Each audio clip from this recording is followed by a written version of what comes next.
On today's video, we're going to be removing a stereo bezel, the whole stereo, and seeing if this will work. Got it out of one of the parts cars out now, and the stereo don't work in its Jeep Liberty, so we're going to remove it. Show you how to do that, hopefully, by using some common tools. We'll see. So we got a 4-way and a 1-way, which is also a multi-tool. You can use it as a pry bar, and you can use it to stab stuff. And this just pops loose, I'm pretty sure. Go ahead, you can talk, Tony. It's fine. Don't be shy, Tony. Don't be shy. I am shy. I am camera shy. Okay. But first thing, you gotta get this 4-way screw right there down in this little cubby hole. Right about there.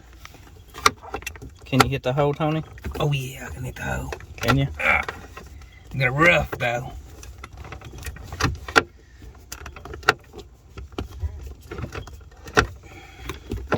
I said I could hit the hole.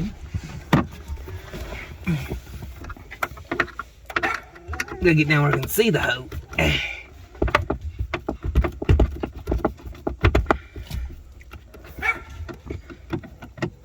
Is that the only bezel bolt that holds it in? Only one I see. Okay. So if it breaks, don't do what we do. But, you know, we will find you the bolt. It shouldn't break, though. I lost the other screwdriver. Oh, there it is. Okay. Popping the edges loose with just a 1-way. Okay. And you can put it in gear and put this back. You don't have to start the vehicle. Make sure your foot's on the brake or scotch it, because if you're on a hill or something, the vehicle's going to move on you. And if you're busy doing something, you might not notice it. And I apologize for the dogs barking. They don't like vehicles. To be honest, we can pretty well leave this here. Leave all this hooked up if you don't need it. Because we just need this.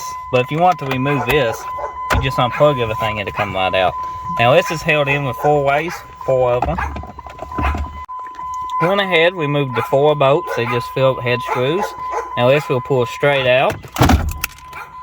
That was one of the screws. I lost him a while ago. I just didn't want to mention it. Oh, that's a button. That goes on the CD. Oop, we lost the other button.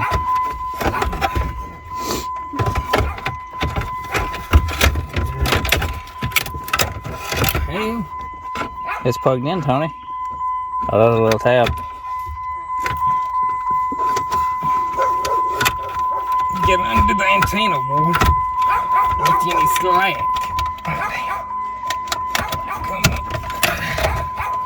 Then it's plugged in.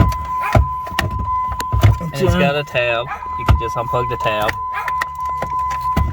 What a chaotic video. It's supposed to be straightforward and simple. This is the back.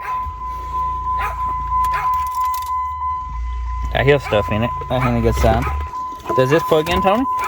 That plugs in. This is a harness from a Dodge Charger that's in the lot. So we're gonna see if it plugs in. If it plugs in, maybe it works. It plug in. Oh, look at that. Jeep and Dodge. Okay. Plugged in. You gotta put the base on it, Tony.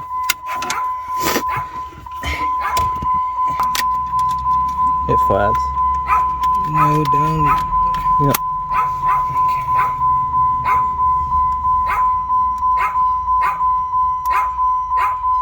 Maybe hook the antenna up. So after some work, the Dodge Charger plug does work out. The ACC power was not hooked up properly in the Charger, I guess, or it had an amp or something. I don't know what's going on there.